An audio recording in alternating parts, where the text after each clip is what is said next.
So I'm just going to go through a couple of these calculating resultant vectors questions with you.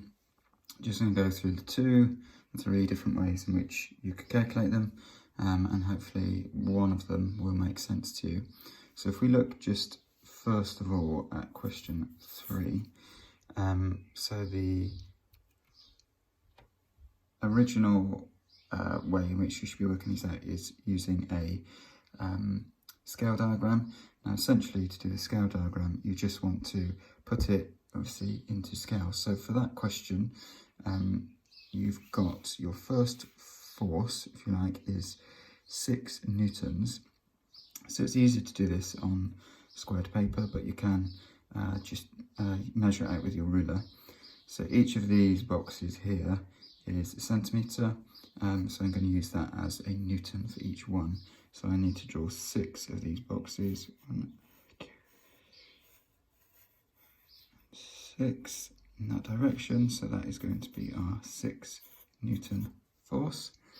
And then going up, we have 2 newtons. So again, 2 boxes this time.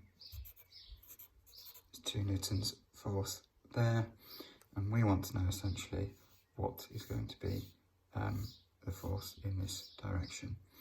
Now, to do that, an easy way to do it is to join up a rectangle essentially. So if you do 2 up here and your 6 along there,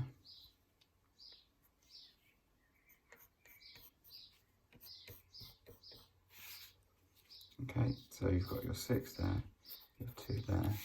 You can then just join them up from point to point.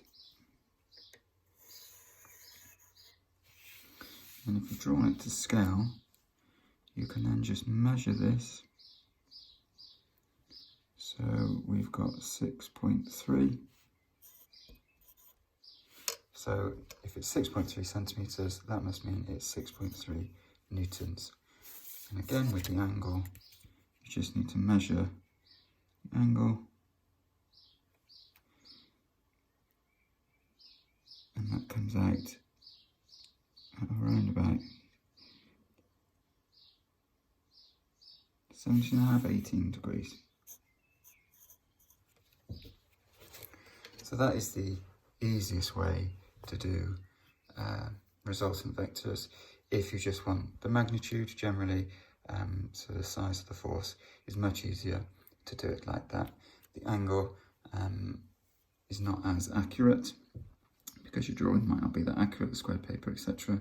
And you can use trig to work those out.